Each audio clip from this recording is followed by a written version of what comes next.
મારું નામ મેવાડા ઉરુકુમાર દિનેશભાઈ. હું પિંક સિટીમાં છેલ્લા 7 વર્ષથી રહું છું, પણ સદૈવ માટે આ ગટરનો ન્યાય નથી આવતો.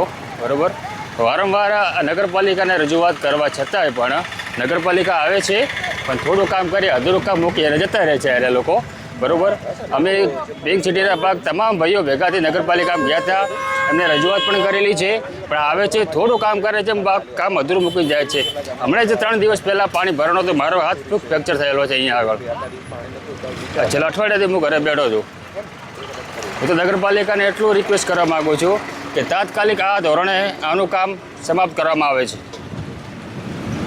અમારી પિંક સોસાયટીમાં લગભગ 1 મહિનાથી અમે નગરપાલિકામાં 2-3 વખત જઈ રજૂઆત કરીને આવ્યા છીએ કે અમારે પિંક સિટીના ગેટ આગળ ચોમાસા જેવી તકલીફ થઈ જાય છે અને ગટરનું ગંદુ પાણી અહીંયા સતત રોડ આગળ ભરાય છે. નાના છોકરાને સ્કૂલ જવા માટે અને મોટાઓને પણ બજાર રોડ પર આવવું હોય તો બાઇક કે રિક્ષા સિવાય બહાર આવી શકતા નથી. અને નગરપાલિકામાં અમે આની ખૂબ જ રજૂઆત કરી, પણ અમારું કોઈ ધ્યાન લેતું નથી. હવે અમારે નગરપાલિકામાં શું કરવું અને એનો અમને તરત આનો નિર્ણય આવી શકે તો ખૂબ ખૂબ આભાર નગરપાલિકાનો. નહીંતર અમારે હવે કડક પગલાં લેવા પડશે અને આનું નિરાકરણ કંઈક લેવડાવવું પડશે. 1 2 3 ઓકે. શું નામ તમારું?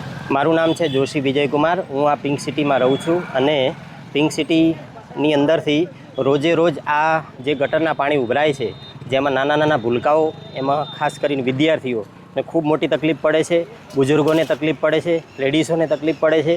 વારંવાર રજૂઆતો અમે કરી છે નગરપાલિકાને, પણ નગરપાલિકાને વિનંતી છે કે આ વિષયનું પરમેનન્ટ સોલ્યુશન આવે. પિંક સિટી વિસ્તારમાં ભૂગર્ભ ગટર થયેલ છે, પરંતુ ત્યાં સોસાયટીઓ ખૂબ જ બની ગયેલ હોવાથી પાણીનો જલ્દીથી નિકાલ ન થાય, તેથી નવો ફેઝ જે જીયુડીસી દ્વારા ભૂગર્ભ ગટરની કામગીરી કરવામાં આવી રહેલ છે તેમાં આનું આયોજન હાલ કરવામાં આવેલ છે અને આ ફેઝની અંદર એની કામગીરી ચાલુ પણ કરવામાં આવેલ છે.